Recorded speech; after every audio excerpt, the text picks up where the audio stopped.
പലവിധ കാരണങ്ങളാൽ കുടിയേറ്റക്കാരാകുന്ന മനുഷ്യരുണ്ട്. അവർക്ക് ആവശ്യങ്ങളുണ്ട്, അവകാശങ്ങളുണ്ട്. അതും നമുക്ക് മാനിക്കാം, അംഗീകരിക്കാം. ഇതിനുള്ള ബോധവൽക്കരണമാണ് അന്താരാഷ്ട്ര കുടിയേറ്റ ദിനമായ ഡിസംബർ 18 കൊണ്ട് ഉദ്ദേശിക്കുന്നത്. Honoring the contributions of migrants and respecting their rights. കുടിയേറ്റക്കാരുടെ സംഭാവനകൾ അംഗീകരിക്കാം, അവരുടെ അവകാശങ്ങളെ ബഹുമാനിക്കാം. ഇതാണ് ഈ ദിനം പറയുന്നത്.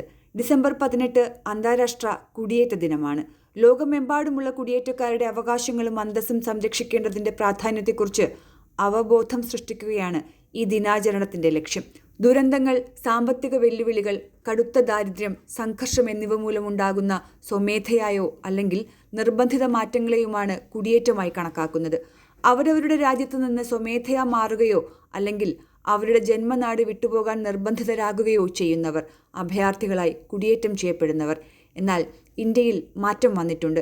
കുടിയേറ്റം യൂറോപ്യൻ രാജ്യങ്ങളിലേക്കാണ്. ഉന്നത വിദ്യാഭ്യാസത്തിനും ജോലിക്കുമായി കുടിയേറുന്ന വിദ്യാർത്ഥികളുടെയും യുവാക്കളുടെയും എണ്ണം കൂടുകയാണ്.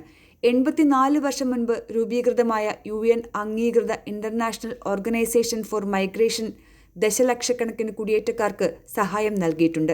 രണ്ടാം ലോക മഹായുദ്ധത്തിൽ കുടിയൊഴിപ്പിക്കപ്പെട്ട ധാരാളം യൂറോപ്യന്മാരെ ഈ സ്ഥാപനം സഹായിച്ചിരുന്നു. 2018 ഡിസംബറിൽ അന്താരാഷ്ട്ര കുടിയേറ്റത്തെ ഉൾക്കൊള്ളും വിധം ഐക്യരാഷ്ട്രസഭ രൂപം നൽകിയ ആഗോള കുടിയേറ്റ ഉടമ്പടിയുമുണ്ട്.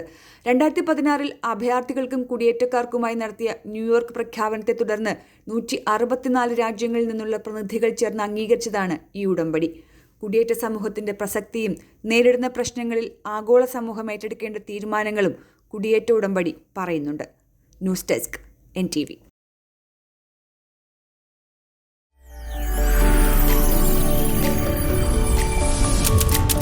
NTV UAE to the world.